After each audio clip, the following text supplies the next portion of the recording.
Assalamualaikum warahmatullahi wabarakatuh. Perkenalkan, nama saya Evi Sugihartini, calon guru penggerak Angkatan 6 Kabupaten Bengkalis. Pada kesempatan kali ini, saya akan menyampaikan aksi nyata modul 1.4, diseminasi budaya positif, menyebarkan pemahaman tentang budaya positif di SD Negeri 4 Mandau, Kabupaten Bengkalis. Selamat menyaksikan.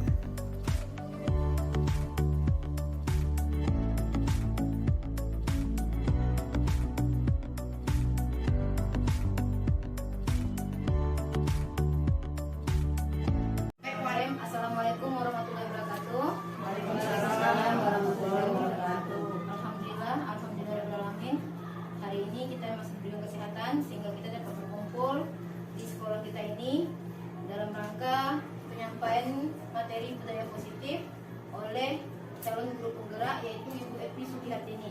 Dan salam tak lupa pula kita hadiahkan kepada junjungan kita Nabi besar Muhammad SAW, mengucapkan Allahumma shalli ala sayyidina Muhammad wa ala ali sayyidina Muhammad. Semoga kita mendapatkan syafaatnya. Adapun kegiatan kita hari ini yaitu penyampaian materi tentang budaya positif yang merupakan suatu program dari calon guru penggerak yang akan disampaikan oleh Ibu Evi. Semoga apa yang disampaikan Bu Evi dapat bermanfaat untuk kita dan dapat kita terapkan di sekolah kita ini. Sekian, tutup. Assalamualaikum warahmatullahi wabarakatuh.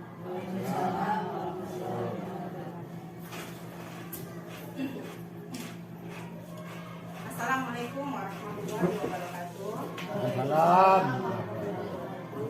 Selamat siang untuk kita semua. Salam sejahtera. Pertama-tama, marilah kita mengucapkan puji dan syukur atas kehadiran Allah Subhanahu wa taala yang telah melimpahkan rahmat dan karunia-Nya sehingga pada siang hari ini kita masih diberikan kesehatan untuk dapat berkumpul di ruangan kantor SD 4 Mandau ini yang kita cintai. Tidak lupa salawat dan salam kita sampaikan pada junjungan alam yang Nabi besar Muhammad SAW yang telah membawanya dari alam jahiliyah ke alam yang penuh ilmu pengetahuan seperti yang sama-sama kita rasakan saat sekarang ini dengan mengucapkan Allahumma sholli ala sayyidina Muhammad wa ala ali sayyidina. Bapak Ibu yang saya hormati, pertama-tama saya ingin mengucapkan terima kasih yang sebesar-besarnya karena Bapak Ibu telah meluangkan waktu sebentar ya untuk sama-sama kita belajar, karena ada sedikit materi atau pengetahuan yang ingin saya sharekan, yang ingin saya bagikan kepada Bapak Ibu semuanya. Tetapi sebelumnya saya mohon maaf apabila nanti dalam penyampaian saya ini bukanlah maksud dan tujuan saya untuk menggurui, untuk mengajari, tetapi hanya sekedar berbagi ya. Semoga apa yang saya sampaikan nanti bisa bermanfaat bagi kita semua. Jadi materi yang akan saya sampaikan hari ini yaitu tentang budaya positif, terutama budaya positif di sekolah. Sebelumnya sama-sama kita mengingat kembali filosofi dari Ki Hajar Dewantara, di mana menurut Ki Hajar Dewantara tujuan pendidikan itu adalah menuntun segala kodrat yang ada pada anak agar mereka mencapai keselamatan dan kebahagiaan setinggi-tingginya, baik sebagai manusia maupun anggota masyarakat.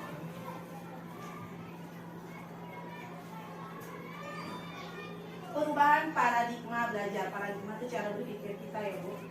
Nah, bagaimana seseorang bisa berubah dari paradigma stimulus respon kepada pendekatan teori kontrol. Jadi awalnya kita tuh berpikirnya stimulus respon, kemudian kita akan berubah ke teori kontrol. Stephen R. Covey dalam prinsip Center Leadership tahun 1991 mengatakan bahwa bila kita ingin membuat kemajuan perlahan, sedikit demi sedikit, ubahlah sikap atau perilaku kita. Namun, bila kita ingin memperbaiki cara-cara utama kita, maka kita perlu mengubah kerangka acuan kita. Ubahlah bagaimana kita melihat dunia, bagaimana kita berpikir tentang manusia. Ubahlah paradigma kita, skema pemahaman dan penjelasan aspek-aspek tertentu tentang realitas. Nah, ini perbedaan stimulus respon dengan teori kontrol. Dimana awalnya kita berpikir berpikir jika realitas kebutuhan kita itu semuanya sama. Dalam teori kontrol kita harus berpikir bahwa kebutuhan setiap kita itu pasti berbeda. Kemudian dalam stimulus respon, kita berpikir semua orang itu akan melihat hal yang sama. Sementara dalam teori kontrol, setiap orang itu memiliki gambaran yang berbeda. Kemudian dalam stimulus respon, kita mencoba mengubah agar orang-orang berpandangan sama dengan kita. Padahal seharusnya kita berusaha memahami pandangan orang lain tentang dunia. Kemudian dalam stimulus respon, kita melihat perilaku buruk itu sebagai suatu kesalahan. Sementara dalam teori kontrol, kita harus tahu bahwa semua perilaku itu pasti memiliki tujuan. Dalam stimulus respon, orang lain bisa mengontrol saya. Tapi dalam teori kontrol, kita harus yakin bahwa hanya kita yang bisa mengontrol diri kita sendiri. Pada stimulus respon, saya bisa mengontrol orang lain. Pada kenyataannya, sebenarnya kita tidak bisa mengontrol orang lain. Kemudian pada stimulus respon juga pemaksaan ada pada saat wujudan gagal. Jadi kalau gagal wujudan, kita akan memaksa. Tetapi seharusnya kita berkolaborasi, bekerja sama, dan konsensus menciptakan pilihan-pilihan baru. Dalam stimulus respon, kita selalu berpikir pas ada yang menang dan ada yang kalah. Sementara dalam teori kontrol, berpikirnya adalah sama-sama menang. Ini disiplin positif. Ketika kita mendengar kata disiplin, apa yang terbayang di benak kita dan apa yang terlintas di pikiran kita.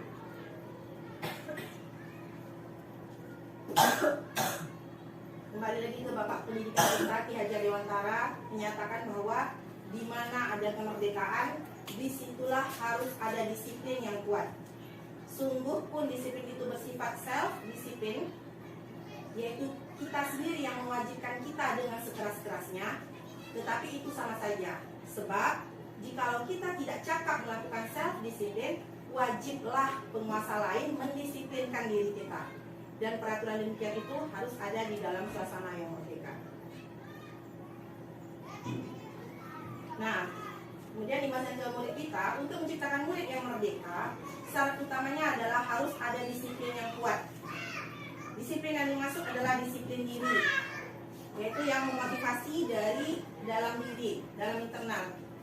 Disiplin yang berasal dari sendiri karena rasa tanggung jawab yang muncul dari dalam diri untuk melaksanakan tindakan sesuai hati nurani, tanpa paksaan dan tanpa mengharapkan penghargaan dari orang lain. Tetapi jika kita tidak memiliki motivasi internal, maka kita memerlukan pihak lain untuk mendisiplinkan kita atau memotivasi kita secara eksternal. Kita masuk ke teori motivasi, hukuman, dan penghargaan. Nah, ini ada 3 motivasi perilaku manusia. Apa yang motivasi manusia melakukan sesuatu? Yaitu pertama, untuk menghindari ketidaknyamanan atau hukuman. Nah, ini adalah motivasi yang paling rendah. Jadi apa yang kita lakukan itu sebenarnya tujuannya untuk menghindari ketidaknyamanan atau hukuman. Contohnya kita datang tepat waktu karena takut dihukum. Siswa datang tepat waktu karena takut dihukum atau takut dimarahi. Sementara motivasi yang kedua yang lebih tinggi daripada yang pertama, yaitu untuk mendapatkan imbalan atau penghargaan dari orang lain. Sama seperti tadi, kalau dia datang cepat, dia dapat pujian kalau dia adalah siswa yang rajin.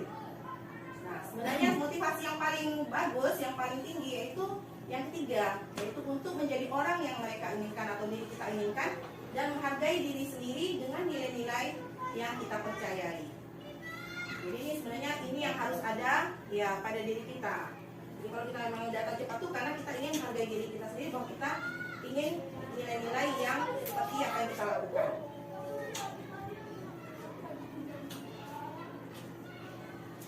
Nah, di sini ada perbedaan hukuman, konsekuensi, dan restitusi. Hukuman itu bersifat tidak terencana atau tiba-tiba, bersifat satu arah, dan anak tersakiti oleh suatu perbuatan atau kata-kata kita. Contohnya, ya mungkin sama-sama ya pernah kita lakukan ya di kelas, memberikan hukuman, walaupun yang hukuman itu sebenarnya tidak kita rencanakan, tetapi karena emosi, karena marah, jadi kita menghukum anak. Contohnya dia tidak buat PR, kita suruh berdiri di depan, bahkan ada yang sampai ngangkat kaki satu, atau kita jemur keluar. Nah, itu merupakan hukuman.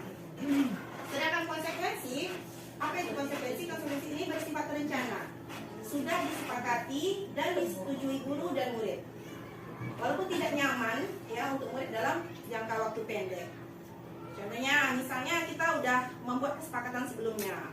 Kalau tidak buat PR nanti berarti jam istirahat kamu tidak boleh keluar, tidak boleh bermain, tapi harus mengerjakan tugas tersebut.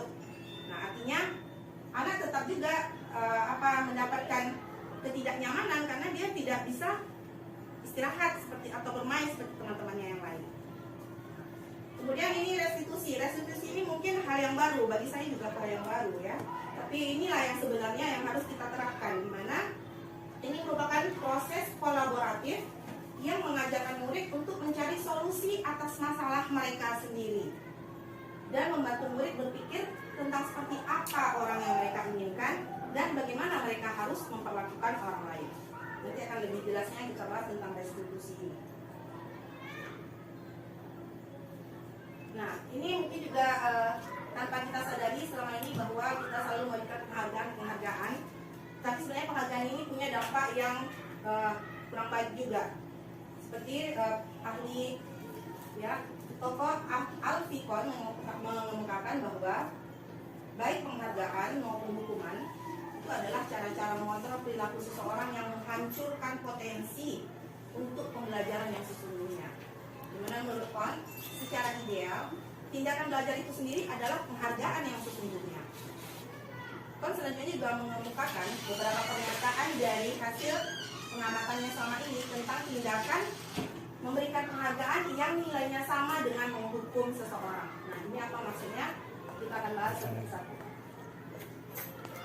Dihukum oleh penghargaan. Yang pertama, penghargaan tidak efektif. Suatu penghargaan adalah suatu benda atau peristiwa yang diinginkan yang dibuat dengan persyaratan. Hanya jika Anda melakukan hal ini, maka Anda akan mendapatkan penghargaan yang diinginkan. Jika saya mengharapkan suatu penghargaan dan tidak mendapatkannya, maka saya akan kecewa dan berkecil hati. Serta kemungkinan lain kali saya tidak akan berusaha sekeras sebelumnya. Nah, ini menjadikan penghargaan itu menjadi tidak efektif karena punya pemikiran yang seperti ini. Kemudian, pengaruh jangka pendek dan jangka panjang. Penghargaan efektif jika kita menginginkan seseorang melakukan sesuatu yang kita inginkan dalam jangka waktu yang pendek. Jika kita menggunakan penghargaan lagi dan lagi, maka orang tersebut akan bergantung pada penghargaan yang diberikan serta kehilangan motivasi dari dalam. Jadi dia akan melakukan itu karena ada penghargaan yang akan diterimanya. Nah, seperti kita misalnya memberikan hadiah kecil kepada anak kalau dia bisa cepat mengerjakan tugas atau bisa benar semua. Nah, itu hanya sementara sifatnya. Kemudian penghargaan juga merusak hubungan. Nah, bagaimana pula ini? Nah, ketika seseorang diberi penghargaan atau dipuji di depan orang banyak, maka yang lain akan merasa iri. Tentu ya, biasanya seperti itu. Dan sebagian dari mereka tidak menyukai orang yang diberikan penghargaan tersebut, maka akan merusak hubungan. Penghargaan menciptakan persaingan di dalam kelas, dan persaingan itu menciptakan kecemasan. Nah, takut kalah. Ya, kemudian penghargaan menghukum, apa pula ini? Penghargaan menghukum itu mereka yang tidak mendapatkan penghargaan misalnya dalam sistem ranking. Mereka yang mendapatkan ranking kedua akan merasa paling dihukum karena merasa kalah dari yang ranking pertama. Kemudian memberikan penghargaan dan hukuman adalah hal yang sama karena keduanya mencoba mengendalikan perilaku seseorang. Jika suatu penghargaan diharapkan namun Anda tidak mendapatkannya, tentu kita akan merasa seperti dihukum. Penghargaan mematikan kreativitas. Murid-murid diminta berpikir mengenai hadiah atau penghargaan yang bisa mereka dapatkan bila berhasil menulis sebuah puisi. Sehingga kreativitas kelompok murid-murid ini menjadi berkurang dibandingkan dengan tidak diberitahukan tentang hadiah yang bisa mereka terima. Jadi kalau kita memberitahukan dulu, itu akan menurunkan kreativitas mereka sendiri. Ini motivasi dari dalam diri atau intrinsik. Jika kita memberikan penghargaan kepada seorang anak pada saat dia sedang merasa bangga dengan pencapaiannya sendiri, maka kita akan mengambil kegembiraan yang saat itu sedang dirasakan secara alamiah. Jadi seharusnya kalau dia berhasil, tanpa hadiah pun dia berhasil, itu merupakan suatu kebanggaan bagi dia. Tapi ketika kita memberikan dia hadiah, itu rasa bangga atas keberhasilannya itu hilang secara alamiah. Nah, ini juga hal yang baru yang akan kita, kalau bisa kita laksanakan bersama, yaitu tentang keyakinan kelas. Keyakinan kelas ini merupakan suatu ketetapan atau aturan kelas yang sudah disepakati dan telah dijelaskan bersama apa dampak yang diterima jika kesepakatan tersebut dilanggar. Pembentukan peraturan-peraturan yang telah ditetapkan merupakan proses untuk menciptakan disiplin positif dari siswa, sehingga siswa dengan kesadaran penuh akan melaksanakan ketentuan tersebut dengan penuh tanggung jawab. Jadi keyakinan kelas ini pada awalnya mulanya dari peraturan-peraturan kelas yang telah kita tetapkan bersama anak di kelas. Namun tingkatannya menjadi sebuah keyakinan kelas. Nah, di sini perbedaan keyakinan kelas dengan peraturan. Keyakinan kelas itu berupa pernyataan-pernyataan universal yang lebih umum sifatnya. Semua warga kelas ikut berkontribusi dalam pembuatan keyakinan kelas lewat curah pendapat. Jadi kita bisa langsung bertanya kepada anak hal-hal apa yang mau kita jadikan keyakinan kelas kita. Pernyataan keyakinan kelas senantiasa dibuat dalam bentuk positif. Nah, kalau peraturan biasa kita buat, biasanya kan berupa bentuk pernyataan negatif. Contohnya tidak boleh meribut, tidak boleh berjalan-jalan, itu adalah pernyataan-pernyataan negatif. Sementara untuk pernyataan positifnya seperti apa? Misalnya saling menghormati atau mematuhi aturan yang ada di kelas kita. Nah, itu lebih universal, lebih luas lagi daripada hanya tidak boleh meribut, tidak boleh jalan-jalan. Nah, seperti itu. Keyakinan kelas tidak perlu terlalu banyak, yang penting bisa diterapkan di kelas. Nah, ini adalah beberapa contoh keyakinan kelas, kalimat-kalimat positifnya. Pertama, selalu bersikap positif. Nah, berarti ini kan sikap setiap individu siswa kita itu yang positif, seperti tadi tidak boleh meribut, tidak boleh bergendang, tidak boleh jalan-jalan, atau tidak boleh berbicara ketika guru menjelaskan, tidak boleh mencontek, itu termasuk juga bersikap positif. Kemudian senantiasa menjadi diri terbaik. Nah, baik berarti kan mau menolong orang lain, mau peduli dengan kesusahan orang lain. Kemudian percaya dan menghormati orang lain serta barang miliknya. Jadi tidak hanya sekedar menghormati teman-temannya, tetapi juga barang-barang yang dimiliki oleh temannya, seperti meminta izin ketika akan meminjam barang temannya, atau mengucapkan terima kasih ketika mengembalikan, dan tidak mengambil barang temannya secara suka-suka saja memakai barang-barang temannya. Kemudian berkomitmen terhadap setiap tugas. Nah, ini tadi seperti mengerjakan tugas sesuai dengan perintah guru, mengumpulkan tugas tepat waktu, dan selalu senantiasa membantu. Ini adalah contoh-contoh kalimat yang merupakan sebuah keyakinan kelas. Jadi keyakinan kelas itu adalah lebih tinggi daripada sekedar peraturan-peraturan kelas.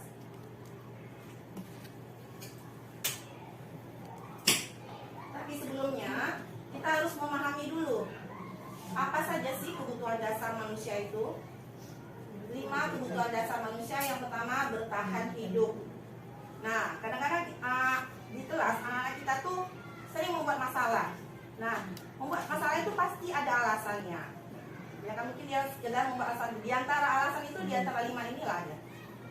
Bertahan hidup, apa contohnya yang bertahan hidup? Contohnya dia mengambil minum temannya atau mengambil makanan temannya.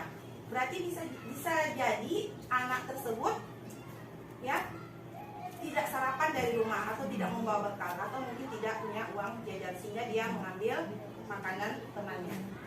Nah, kasih sayang dan rasa diterima. Ada anak-anak kita yang di dalam kelas sering mencari-cari perhatian kita atau sengaja membuat masalah. Sebenarnya dia membutuhkan kasih sayang dan rasa diterima oleh teman-temannya.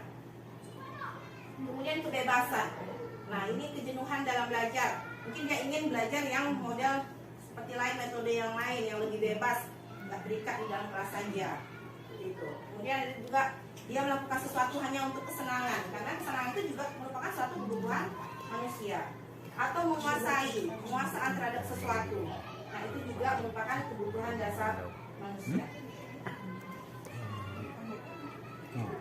Nah, bagaimana sikap guru dalam penerapan keyakinan kelas?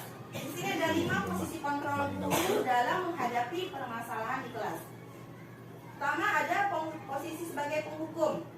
Kita tanpa sadar selalu mengatakan, kamu selalu saja salah, pasti kamu yang terakhir selesai. Nah, tanpa disadari kita sudah berposisi sebagai penghukum. Atau kita membuat anak merasa bersalah dengan mengucapkan misalnya, ibu sangat kecewa sekali dengan kamu. Gimana coba kalau orang tua kamu tahu kamu berbuat begini? Nah, dengan kita berkata seperti itu, anak akhirnya merasa bersalah dalam dirinya. Atau kita bisa memposisikan diri kita sebagai teman dengan mengatakan, ayo bantulah demi ibu ya. Ya, sudah, kali ini tidak apa-apa, nanti ibu bantu bereskan. Atau hanya sebagai pemantau. Memantau ini berarti udah kesepakatan yang sebelumnya kita buat. Apa yang telah kamu lakukan? Atau sanksi, konsekuensi apa dari perbuatan kamu ini? Nah, atau bisa berposisi sebagai manajer. Apa yang kita yakini? Dengan menanyakan apa yang kita yakini dan apa rencana kamu untuk memperbaiki hal ini. Nah, dari 5 posisi ini kira-kira ibu-ibu, bapak semua di kelas biasanya pakai posisi yang mana nih? Yang lebih banyaknya kira-kira di posisi mana? Penghukum? Penghukum ya biasanya ya. Nah, karena kita gampang emosi, jadi penghukum. Mengatakan kamu lagi. Ya. Tapi kamu lagi, iya. Padahal seharusnya yang mana kita? Nah, seharusnya kita yang ini. Posisi kontrol manager. Ini adalah posisi di mana guru berbuat sesuatu bersama dengan murid. Jadi jika ada suatu masalah ya kita dengan siswa, itu kita harus berbuat sesuatu bersama murid, artinya menyelesaikan masalah itu dengan murid. Mempersilakan murid mempertanggungjawabkan perilakunya. Mendukung murid agar dapat menemukan solusi atas permasalahannya sendiri. Dengan bertindak sebagai manajer, murid akan menjadi pribadi yang mandiri, merdeka, dan bertanggung jawab atas segala perilaku dan sikapnya, sehingga akan tercipta lingkungan positif yang aman dan nyaman. Sepertinya sepele, tapi mungkin kalau kita cobakan, kita mungkin akan mendapatkan manfaatnya. Mana di sini artinya tidak ada menghukum lagi, tidak ada berkata-kata kasar, tapi kita mengajak anak itu berbicara langsung berhadapan atau berdua saja, dan tidak di depan teman-temannya, karena tidak bertujuan untuk mempermalukan. Kemudian posisi kontrol manajer dengan restitusi. Restitusi ini hal yang baru ya, bagi saya juga yang baru, adalah proses menciptakan kondisi bagi murid untuk memperbaiki kesalahan mereka sehingga mereka bisa kembali pada kelompoknya dengan karakter yang lebih kuat. Restitusi juga adalah proses kolaboratif yang mengajarkan murid untuk mencari solusi untuk masalah dan membantu murid berpikir tentang orang seperti apa yang mereka inginkan dan bagaimana mereka harus memperlakukan orang lain. Ini ya segitiga restitusi, di mana dalam tahapannya ketika kita menyelesaikan masalah, ini yang pertama kita harus menstabilkan identitas, yaitu dengan tidak menyalahkan siswa tersebut. Kita tahu dia salah, tapi kita mengatakan kepada dia bahwa berbuat salah itu tidak apa-apa, berbuat salah itu manusiawi, semua orang bisa berbuat salah. Nah, seperti itu.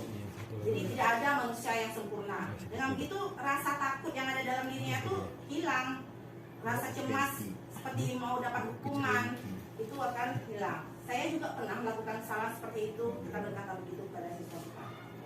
Kemudian setelah kita menyampaikan ini, kita validasi tindakan yang salah. Validasi itu berarti apa kesalahan dia itu, kita pastikan. Nah, dengan pertanyaan, kamu pasti punya alasan mengapa melakukan hal itu. Kita minta penjelasan kepada anak. Tapi sebelumnya kita sudah menstabilkan identitasnya. Atau kalimat lain, padahal kamu bisa melakukan yang lebih buruk dari ini, tapi kamu tidak melakukannya kan? Dan dia hanya membentak, berarti kan tidak sampai memukul, berarti kan masih ada sisi positif dari yang dia lakukan, itu artinya. Kemudian kita menanyakan keyakinan setelah kita validasi tindakannya, baru kita menanyakan keyakinan kira-kira apa yang kita percaya sebagai kelas atau keluarga. Nah, keyakinan kelas tadi, dalam keyakinan kelas tadi kita percaya bagaimana sikap yang baik yang seharusnya. Kemudian apa nilai-nilai umum yang telah kita sepakati bersama. Berarti kan membuat dia menyadari bahwa apa yang dilakukan itu adalah salah. Keyakinan kelas bisa untuk menentukan kalimat-kalimat positifnya. Pasti masih ada, tidak boleh meribut, tidak boleh berjalan-jalan jangan tetap juga kalimatnya yang masih yang negatif. Tapi dari kalimat-kalimat tadi yang dari siswa tadi yang kita minta curah pendapatnya, artinya setiap siswa kita beri kesempatan berpendapat untuk memberikan pendapatnya kira-kira peraturan seperti apa yang mau kita terapkan di kelas kita. Jadi memang anak sendiri yang membuat peraturan itu. Nanti dari peraturan itu baru kita kecilkan, kita rangkum menjadi hanya beberapa kalimat positif saja. Nah itulah yang akan menjadi sebuah keyakinan kelas kita. Ketika anak berbuat salah, maka kita akan mengingatkan kembali dengan peraturan yang keyakinan kelas yang sudah kita buat bersama. Ya, seperti itu. Jadi di sini istilahnya bahwa kita tuh memahami dengan segi garis diskusi ini, kita memahami bahwa anak itu melakukan kesalahan itu karena ada alasannya dan dia tuh tidak berniat melakukan kesalahan itu sebenarnya, tidak berniat membuat masalah. Tapi kita berusaha sama-sama mencari jalan keluarnya apa. Jadi kita tanya cara menyelesaikannya gimana, baiknya bagaimana. Jadi seperti itu. Tentunya berarti sebenarnya pendekatan emosional yang lebihnya, pendekatan emosional kita dengan anak. Mungkin dia di rumah juga kurang mendapatkan kasih sayang, kurang mendapatkan perhatian, jadi dia ke kita begini minta perhatian gitu. Ya mungkin nanti kapan-kapan kita coba untuk share videonya juga lagi kembali, mungkin yang sekarang yang bisa didapat. Ada lagi kira-kira Bapak Ibu yang mau ingin ditanyakan? Dengar kira-kira mungkin hanya itu ya yang bisa saya sampaikan untuk hari ini. Mohon maaf